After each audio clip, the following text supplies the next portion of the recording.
बिस्मिल्लाहिर्रहमानिर्रहीम। अस्सलामुअलैकुम। आप देख रहे हैं यूट्यूब चैनल आम सी बातें। तहरीक लब्बैक के खिलाफ नई साजिश तैयार। सीनियर सहाफ़ी और एंकर मोहम्मद मालिक साहब का तहरीक लब्बैक के खिलाफ झूठा प्रोपेगेंडा। इस वीडियो में हम इसी के मुतालिक बात करेंगे।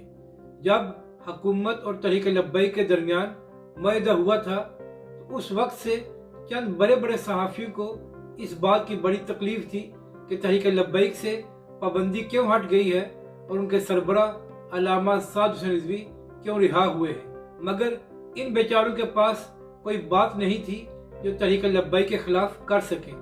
तो जैसे ही सानिया सियालकोट हुआ है तो ये लोग एक बार फिर एक्टिव हो गए हैं और तहरीक लब्बैक के खिलाफ झूठा प्रोपेगेंडा कर रहे हैं।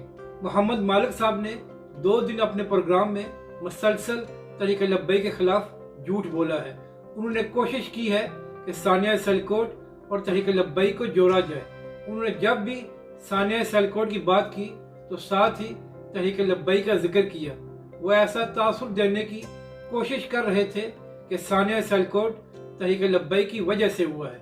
हालांकि तहरीक लब्बैक ने ऑफिशियली तौर पर इस सारे वाक़े की मजम्मत की है। हालांकि पंजाब हुकूमत के तर्जुमान और इसके अलावा परवेज खटक साहब ने भी ये साफ कहा है कि तहरीक लब्बैक का सानिया सियालकोट के साथ कोई लेना देना नहीं है। मगर फिर भी ये चंद सहाफ़ी जानबूझकर ऐसा तासुर देने की कोशिश कर रहे हैं कि तहरीक लब्बैक की वजह से सानिया सियालकोट हुआ है। असल वजह यह है कि ये लोग इस बात से खाइफ हैं कि दिन ब दिन अल्लामा साद हुसैन रिजवी और तहरीक लब्बैक की मकबूलियत में इजाफा क्यों हो रहा है। अपनी राय का ज़रूर इजहार करें कि आपको ये वीडियो कैसी लगी और हमारे इस चैनल को भी सब्सक्राइब करें।